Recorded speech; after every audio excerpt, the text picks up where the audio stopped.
Hey Karen, I'm a strong manager. I have a strong track record of results. And I've got to tell you, I'm a little concerned right now because my team has just grown so much, so quickly.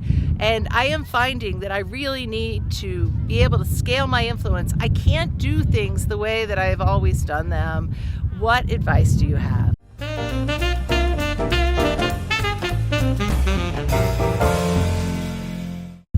Well, first, let me tell you that I learned this one the hard way. See, I had just taken a big lateral leap over to leading contact centers. So I had about 300 people and across 3 different locations. And the biggest team I'd ever had before was about 40 people. In addition, I was pregnant, so this was a big turnaround that I was being asked to do, and I knew my role was also going to be expanding at home as well. The guy who was in the role before me had to leave very quickly. He was escorted out of the building.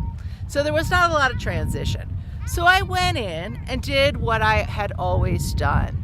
I set a big vision for what success looks like. I communicated that vision. I spent time with people understanding their roles, understanding their concerns, learning about their families. I had a 5x5 communication strategy. I did these great town halls where we involved everybody and understanding the vision. It was going very well. We got things under control. All the things that have been sliding backwards were now at least stabilized. And by the time my team gave me this absolutely wonderful baby shower, I thought, this is fantastic. I'm actually going to be able to go out for a minute and really just enjoy being a mom. And then we'll come back and then we'll pick up where we left off. And the team should be able to maintain the momentum that we've started. So it is 4 weeks into maternity leave. And my boss, Maureen, calls me and says, Karen, how soon can you get back here? I hate to do this to you, but I have to tell you, things are falling apart.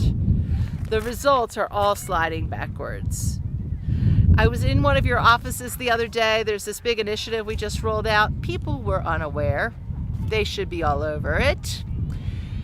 And I am getting more and more customer escalations, which is making me terribly nervous. I am worried that all the progress that you and the team have made is going to be reversed, and it will take us much longer to get back if you can't get here and stabilize this.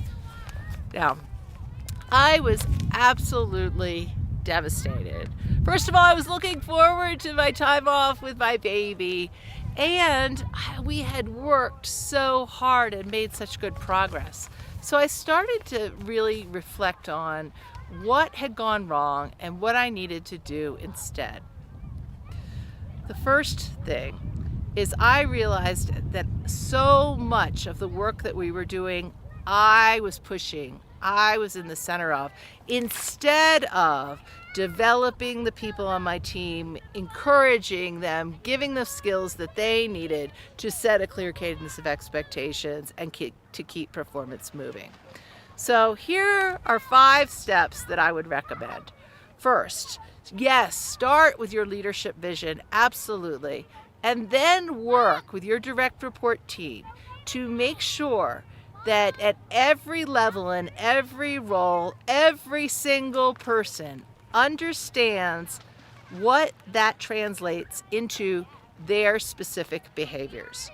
And get as tactical as possible. So if you have folks that you say, you know what, you need to be incredibly responsive to our customers, that's a great vision. What does that look like? Get tactical. Does that mean we respond within 24 hours? Does that mean we respond within 3 hours? If it's a certain customer, does that mean we're responding within an hour? And really break that down. If you are expecting that your supervisors are going to have a cadence of one-on-ones, what does a cadence of one-on-ones look like? What's the frequency? What's the duration? What does that conversation look like? Are they really trained to do that well? The second thing I would say is really help your team to learn how to think. I think I took a lot of that for granted because I was being so directive on what needed to happen as we were turning these centers around that I was assuming that my team was thinking critically alongside me, but what they were doing was following very well. But when it was their turn to lead, they were struggling with it.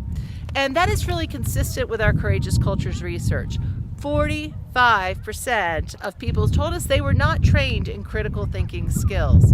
So for me, what that looked like is I needed to show up asking more questions than I was answering, teaching people how to assess the situation, transferring leadership mindset, saying, how would you approach this? Okay. And then sharing with them also some other additional adding information about how I would approach it as well. The next thing I would say is make sure you really have an integrated communication plan. As a strong leader, you're going to have your 5x5 communication plan, communicating anything that's important 5 times, 5 different ways. And then take a look at all of your managers. Do they also have a 5x5 communication plan? And how does it all integrate? How can they use you strategically to reinforce the messages so that the messages are coming from every level, not just from you? Then I would say create an infrastructure for courage. And what do I mean by this? When your team grows, here's the good news. You have more hearts and minds of people to really be thinking about ideas to improve the business.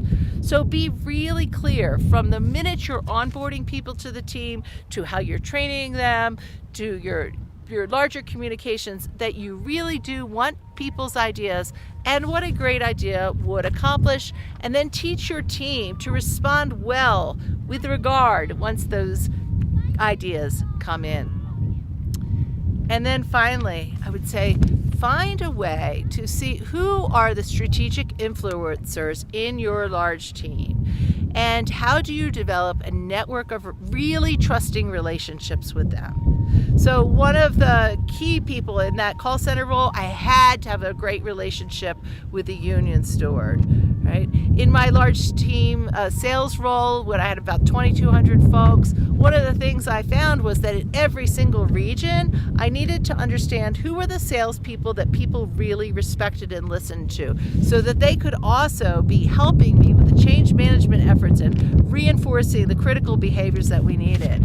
I also found it was very important not just to build the deep relationships at the direct report level, but that I also was in constant contact with the store managers who were having their unique challenges, and being able to have a network of folks that I could check in quickly, understand what their pain points were when we had a strategic shift, so that when something was really important, not only could I communicate quickly and learn from my direct reports, but I also had this massive network of folks that were all on the same page reinforcing the message. So those are a few of my thoughts. I would love to hear from others. What are your best practices for leading with influence when your team is growing quickly?